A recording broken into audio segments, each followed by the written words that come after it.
अस्सलाम वालेकुम क्लास 7। जैसा कि आप अच्छी तरह से जानते हैं कि पिछली क्लास में हमने अपना चैप्टर 3 किया था, एक्सरसाइज 3.1। आज जो हम अपना चैप्टर स्टार्ट करने जा रहे हैं वो है चैप्टर 8, जो कि अलजेब्रा से रिलेटेड है, अलजेब्रिक एक्सप्रेशंस। इसमें जो है सबसे पहले बेसिक चीज़ें हम सीखेंगे जो कि हमने 6th क्लास में सीखी थी, उसी को कंटिन्यू करके उसी के मुताबिक जो एक्सरसाइज हैं उनको समझेंगे अच्छी तरीके से। तो बढ़ते हैं अपने चैप्टर की तरफ। सबसे पहले जो हमें बेसिक चीज़ें बताई गई हैं उसको रिवाइव करने की या समझने की कोशिश करते हैं। सबसे पहले जो है अलजेब्रिक एक्सप्रेशन समझते हैं। अलजेब्रा में अलजेब्रिक एक्सप्रेशन क्या होती है, ये क्लास 6 में मैंने आपको समझाई भी थी, अगेन बता देते हैं।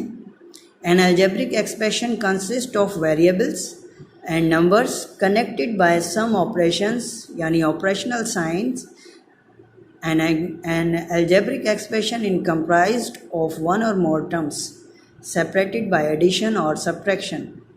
अब इसमें देखें algebraic expression वो है जिसमें variables, constant और coefficient शामिल होते हैं जो कि जुड़े हुए होते हैं ऑपरेशनल साइंस के साथ, यानी उसमें एडिशन हो गई, सब्ट्रैक्शन हो गई, मल्टीप्लिकेशन आ गई, डिवीजन आ गई।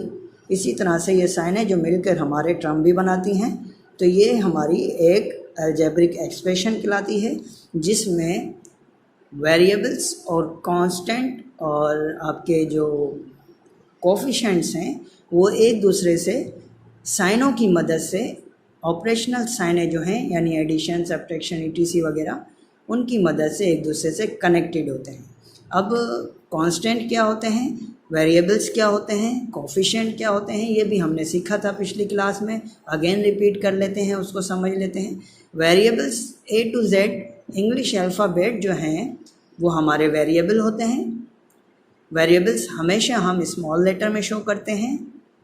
और variable just like empty box, variable जो हैं एम्प्टी बॉक्स की तरह होते हैं, उन्हें हम वैल्यू स्टोर कराने के लिए या सिक्योर कराने के लिए हम यूज़ करते हैं। यानी एक वेरिएबल अगर y है या x है तो उसकी हम वैल्यू कोई भी रख सकते हैं, 2 भी रख सकते हैं, 4 भी रख सकते हैं। तो x जो है जस्ट लाइक एम्प्टी बॉक्स है। जिस तरह से घर में अगर आपके पास कोई एम्प्टी बॉक्स है तो उसमें आप कोई भी चीज़ रख सकते हैं, इसी तरह से वेरिएबल का भी वही काम है। अब आ जाते हैं कांस्टेंट पे। कांस्टेंट मीन्स जो अपनी पोजीशन पर कायम रहते हैं, साकिन, वो हैं हमारे नंबर्स। सारे नंबर्स जो हैं हमारे वो कांस्टेंट होते हैं। कोई सा भी नंबर ले लें, 7 ले लें, 8 ले लें, 9 ले लें, 1 ले लें, ये सारे हमारे कांस्टेंट कहलाते हैं क्योंकि इनकी वैल्यू जो है हमेशा सेम रहती है, जो दिख रही है वही रहेगी। इसके अलावा कोफिशिएंट क्या होते हैं वो आपको मैं बताता हूँ। जब कांस्टेंट आपका वेरिएबल से मल्टीप्लाई होता है तो कांस्टेंट और वेरिएबल आपस में मल्टीप्लाई नहीं होते, तो दोनों का प्रोडक्ट जो है हमें एक नया प्रोडक्ट नहीं मिल पाता। इसलिए कांस्टेंट और वेरिएबल को जब हम मल्टीप्लाई करते हैं तो दोनों को मिला के लिख लेते हैं, यही हमारा कोफिशिएंट कहलाता है। इसमें कोफिशिएंट जो है वो हमारा नंबर होता है। यानी फॉर एग्जांपल अगर यहाँ पे लिखा हुआ है 6y तो हम पढ़ेंगे कि 6 जो है वो कोफिशिएंट है y का। इसी तरह से अगर यहाँ लिखा होता 4y तो हम पढ़ते कि 4 जो है वो कोफिशिएंट है y का। अगर लिखा होता 2x तो हम पढ़ते कि 3 जो है वो कोफिशिएंट है x का। फॉर एग्जांपल देखें यहाँ लिखा हुआ है 3x, तो इसमें ये भी कोफिशिएंट फिगर है क्योंकि इसमें कांस्टेंट और वेरिएबल मिक्स हैं। तो इसमें जो 3 है वो कोफिशिएंट है x का। इसी तरह से अगर 12ab² लिखा हुआ है तो इसमें 12 जो है वो कोफिशिएंट है ab² का। यकीनन आपको समझ आ गया होगा। ये बेसिक चीज़ें हैं जो हमने पहले भी समझी थी, अब मज़ीद समझ ली हैं। अब थोड़ा सा आगे चलते हैं एक्सरसाइज की तरफ, फिर एक्सरसाइज के मुताबिक चीज़ों को समझते हैं। अब एक्सरसाइज में जो क्वेश्चन नंबर 1 है वो मैंने चेक किया है, वो मोनोनोमियल, बायनोमियल और ट्राइनोमियल का है। तो सबसे पहले इसको भी हम समझ लेते हैं। मोनोमियल क्या है? A polynomial having 1 term is called a monomial. Example 5, 3x, 2ab etc are monomial. Mono mean 1। Polynomials क्या होते हैं? A polynomials is an algebraic expression which contains 1 और more terms. Exponent of the variables in a polynomial are whole numbers. अच्छा, ऐसे आपके term या एक या दो टर्म से मिलके जो आपकी फिगर बनती है वो आपकी पॉलिनोमियल कहलाती है। पॉलिनोमियल आपके 1 टर्म वाले भी हो सकते हैं, 2 टर्म वाले भी हो सकते हैं, 3 टर्म वाले भी हो सकते हैं। वो किस तरह से हैं? बाइनोमियल क्या है? अब बाइनोमियल हैविंग 2 टर्म, जिसमें 2 टर्म होते हैं, वो बाइनोमियल फिगर कहलाती है। ट्राइनोमियल अ पॉलिनोमियल हैविंग 3 टर्म, जिसमें 3 टर्म होते हैं, वो हमारी ट्राइनोमियल कहलाता है। अब ये मोनो, बाय और ट्राई, ये हम मोनो भी कह सकते हैं इसको, ये पॉलिनोमियल भी है साथ साथ। बाइनोमियल बाइनोमियल भी है और पॉलिनोमियल भी है। इसी तरह से ट्राइनोमियल पॉलिनोमियल भी है और ट्राई भी है। इसी तरह से 4 स्टेप वाली जो है वो पॉलिनोमियल कहलाएगी। अब थोड़ा सा मैं रफ वर्क पे थोड़ा इसको आपको समझा दूं ताकि आपको अच्छी तरह से समझ आ जाए, फिर हम अपने एक्सरसाइज की तरफ बढ़ेंगे। देखें, आपको समझाने के लिए लिख लिया है मैंने मोनोमियल, बाइनोमियल एंड ट्राइनोमियल। अब मोनोनोमियल जो है वो 1 टर्म वाली फिगर है। फॉर एग्जांपल अगर आपका लिखा हुआ है 6, ये 1 टर्म है आपका, मोनोनोमियल है। उसके अलावा अगर आपका लिखा हुआ है 6y, तो ये भी 1 टर्म है आपका, ये भी मोनोनोमियल है। अगर आपका लिखा हुआ है 2abc, ये भी मोनोनोमियल है आपका, क्योंकि ये सारे सिंगल टर्म हैं, एक टर्म है। एक टर्म वाली जितने भी फिगर हैं वो सारी मोनोनोमियल में आती हैं। 2 टर्म कैसे होते हैं, बाइनोमियल कैसे होगा, ट्राइनोमियल कैसे होगा, उसको समझने के लिए आपको मैं रफ वर्क में समझाता हूँ। देखें, जब भी आपकी एडिशन की या सब्ट्रैक्शन की साइन आएगी तो वो टर्म ब्रेक करेगी। फॉर एग्जांपल बाइनोमियल है, यहाँ पे अगर मैं लिखूँ 6y, तो ये भी एक सिंगल टर्म है, ये भी मोनोनोमियल है। लेकिन 6y के आगे अगर मैं लिखूँ प्लस 2ab, तो अब ये हमारा मोनोनोमियल नहीं रहा, ये हमारा बाइनोमियल हो गया है। क्योंकि जैसा मैंने आपको बताया, ये की पॉइंट है, याद रखिएगा ध्यान में, कि जब प्लस और माइनस की साइन आएगी तो आपका टर्म ब्रेक हो जाएगा और उसके बाद दूसरा टर्म स्टार्ट हो जाएगा। तो 6y तक तो आपका मोनोनोमियल ही था, एक टर्म ही था। लेकिन जब हमने प्लस की साइन देके 2ab लिखा तो ये 2ab जो है ये दूसरा टर्म हो गया। तो अब इसमें जो टर्म हो गए वो हो गए 1 और 2, इसलिए ये आपका बाइनोमियल हो गया। क्योंकि बाइनोमियल वो फिगर होती है जिसमें 2 टर्म होते हैं, मोनोनोमियल वो फिगर होती है जिसमें सिर्फ एक टर्म होते हैं। तो ये आप खुद से भी बहुत सारे बना सकते हैं। इस तरह से आप 7a लिख दें, वो भी मोनोनोमियल है। 8b लिख दें, वो भी मोनोनोमियल है। यकीनन आपको समझ आ गया होगा। अब ये जो है बाइनोमियल वाले आपको 2 मैंने बना दिए, इसी तरह से आप कोई और बना सकते हैं। फॉर एग्जांपल मैंने लिखा 3a माइनस 2b, ये बाइनोमियल हो गया आपका। जिस तरह से आपको मैंने बताया, ओनली एडिशन एंड सब्ट्रैक्शन, यानी सिर्फ प्लस और माइनस की साइन ही आपका टर्म ब्रेक करेगी और कोई नहीं। फॉर एग्जांपल अगर आपके पास लिखा है 4a multiply by 2b plus 6c, तो क्या ये 3 टर्म है या बाइनोमियल ही फिगर है? तो इसमें देखें 4a यहाँ पे सिंगल टर्म है, फिर मल्टीप्लिकेशन की साइन है, 2b फिर प्लस की साइन है। क्योंकि मल्टीप्लिकेशन से टर्म ब्रेक नहीं होता तो ये पूरा टर्म एक ही है। जब यहाँ पे प्लस की साइन आई है फिर हमारा टर्म ब्रेक हुआ है और ये फिर दूसरा टर्म स्टार्ट हुआ है। तो ये भी आपका बाइनोमियल है, क्योंकि इसमें भी 1 और 2 2 टर्म है। तो आपको ये बात भी समझ आ गई होगी। अब हम सीखते हैं ट्राइनोमियल, यानी वो जिसमें 3 टर्म होते हैं। 3 टर्म भी वेरी इजी है, कर लेते हैं। फॉर एग्जांपल है हमारा 1a minus 2b plus 3c। अब इसमें देखें, पहला टर्म था, माइनस की साइन आई, टर्म ब्रेक हो गया, दूसरा टर्म आ गया। फिर प्लस की साइन आई, टर्म ब्रेक हो गया, तीसरा टर्म आ गया। तो 1 2 3, इसमें 3 टर्म है, तो ये हमारा ट्राइनोमियल हो गया। इसी तरह से आपने बहुत सारी फिगर आप बना सकते हैं अपनी मर्ज़ी से। 4p plus 6q minus 4s, तो ये भी हमारे 3 टर्म हो गए। लेकिन एडिशन और सब्ट्रैक्शन में ही आपका टर्म ब्रेक होगा। फॉर एग्जांपल अगर आपके पास आ जाता है 4a मल्टीप्लाई 6b प्लस और फिर आएगा आपका 2c, तो ये क्या आपका ट्राइनोमियल है।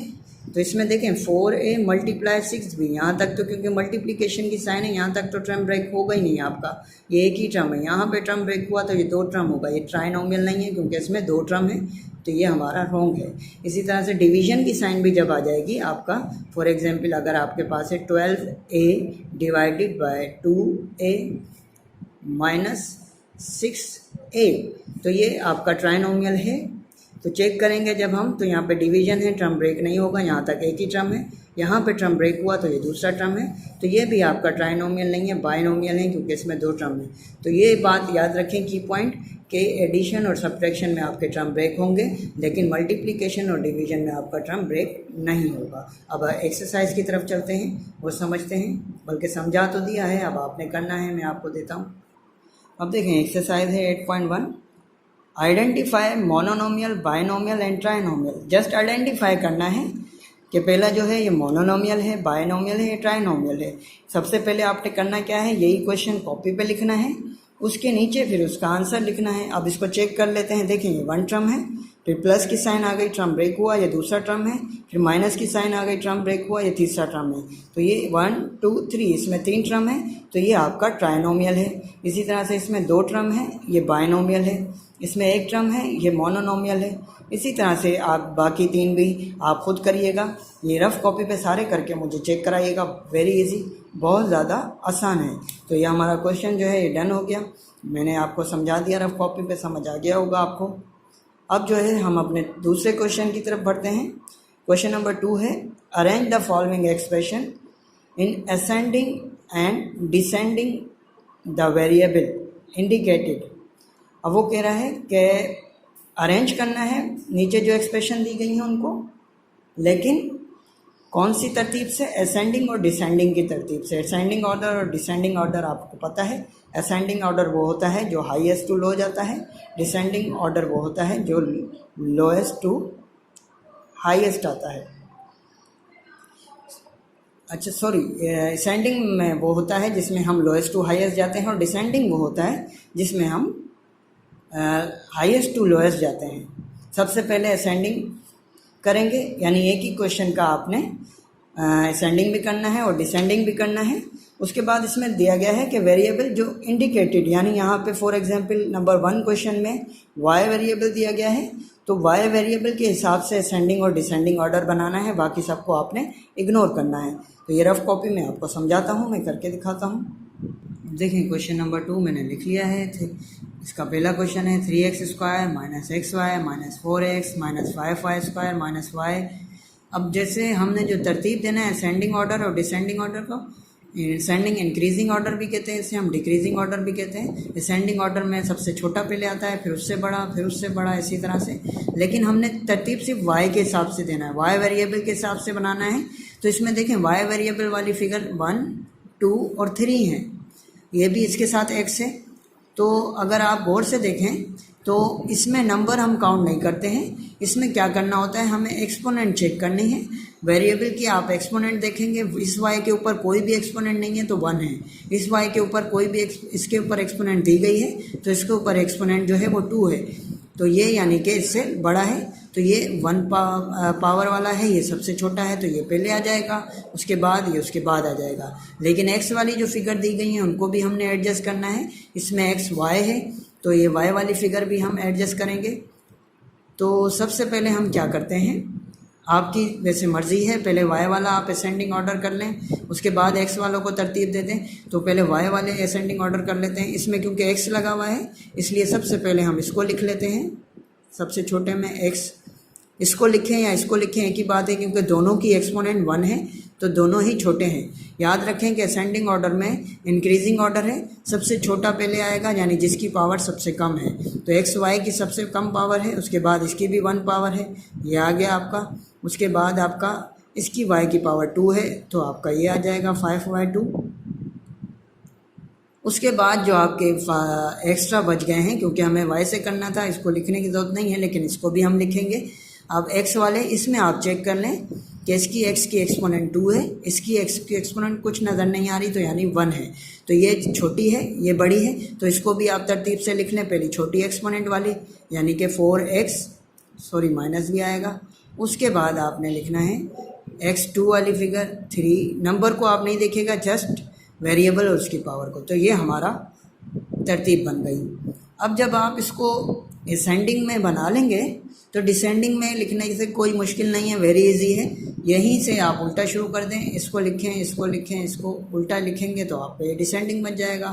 तो यहाँ से आप लिखें डिसेंडिंग में, क्योंकि डिसेंडिंग है बड़े से छोटे की तरफ जाएगा, तो ये सबसे बड़ा, फिर उससे छोटा, फिर उससे छोटा, फिर उससे छोटा, क्योंकि ये तरतीब अलग है, ये x की है, ये y की तरतीब अलग है।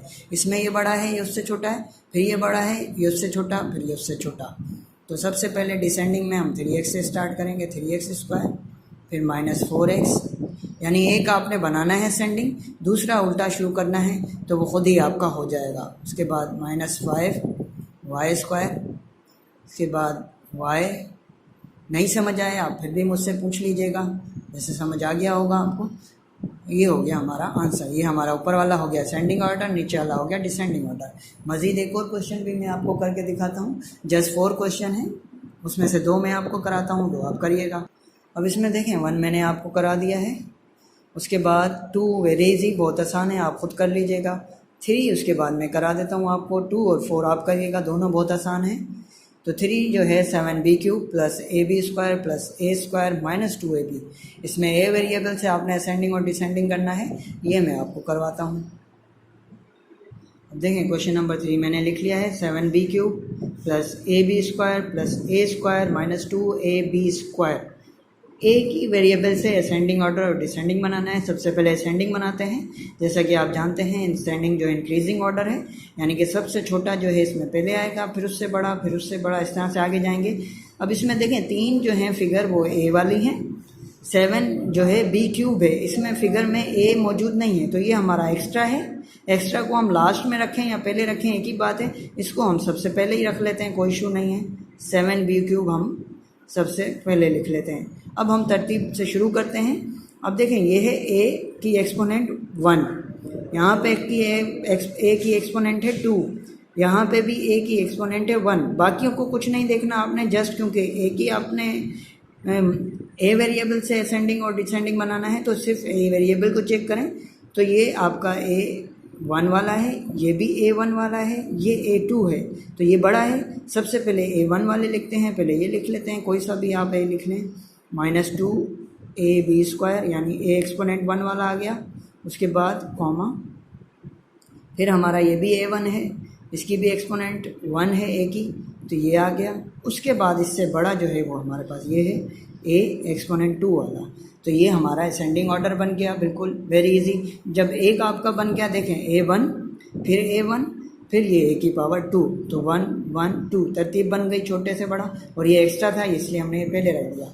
जब एक आपका असेंडिंग बन जाएगा तो डिसेंडिंग आप खुद बनाएंगे, वेरी इजी, यहाँ से स्टार्ट करेंगे, बन जाएगा। मैंने शॉर्ट में लिखा है a फॉर असेंडिंग ऑर्डर, आप भी लिख सकते हैं, लेकिन फर्स्ट में आप पहले लिए लिखिएगा। अब जब डिसेंडिंग बनाना है तो डिसेंडिंग में क्योंकि सबसे बड़ा पहले आएगा, फिर उससे छोटा, फिर उससे छोटा, तो सबसे बड़ा जो है a2 यानी a² है, तो ये आ जाएगा। उसके बाद ab² आ जाएगा, उसके बाद माइनस का 2ab² आ जाएगा, उसके बाद कॉमा, लास्ट में 7b³ आ जाएगा। तो ये हमारा हो गया आंसर। यकीनन आपको समझ आ गया होगा। आज के लिए मेरे ख्याल से 2 क्वेश्चन काफ़ी हैं, फिर एक क्वेश्चन रह गया, उसको नेक्स्ट एक्सरसाइज के साथ कंटिन्यू करेंगे। पहले इसको अच्छी तरह से समझिए, अच्छी तरह से वीडियो को देख के इसमें जो होमवर्क मैं दे रहा हूँ वो आप करके चेक कराइएगा मुझे। अब जो क्वेश्चन नंबर 1 है इसके तो आप सारे ही करिएगा, होमवर्क हैं आपके, वेरी इजी। पहले क्वेश्चन लिखिएगा, नीचे फिर आप बताइएगा मोनोनोमियल है, बाय है या ट्राइनोमियल है। उसके बाद रफ कॉपी पे करना है, बुक पे करके बिल्कुल भी चेक ना कराइएगा, मैं चेक नहीं करूँगा। उसके बाद 1 और 3 क्वेश्चन नंबर 2 में जो असेंडिंग और डिसेंडिंग जो अभी हमने सीखा वो मैंने करवा दिया है, 1 और 3 जिस पे टिक लगे हुए हैं। नंबर 2 और 4 जो कि बहुत ज़्यादा आसान है, इसमें x से करनी है, ये भी x से करनी है, ये दोनों आपके होमवर्क हैं, तो मस्टली होमवर्क करके लाजमी चेक कराइएगा। उसके अलावा इंशाल्लाह अगली क्लास में क्वेश्चन नंबर 3 करेंगे, क्वेश्चन नंबर 3 सीखेंगे जो कि बहुत ज़्यादा आसान है। उसके अलावा इसके आगे भी एक्सरसाइज कंटिन्यू करेंगे। अपना ख्याल रखिएगा। ओके, टेक केयर, अल्लाह हाफिज़।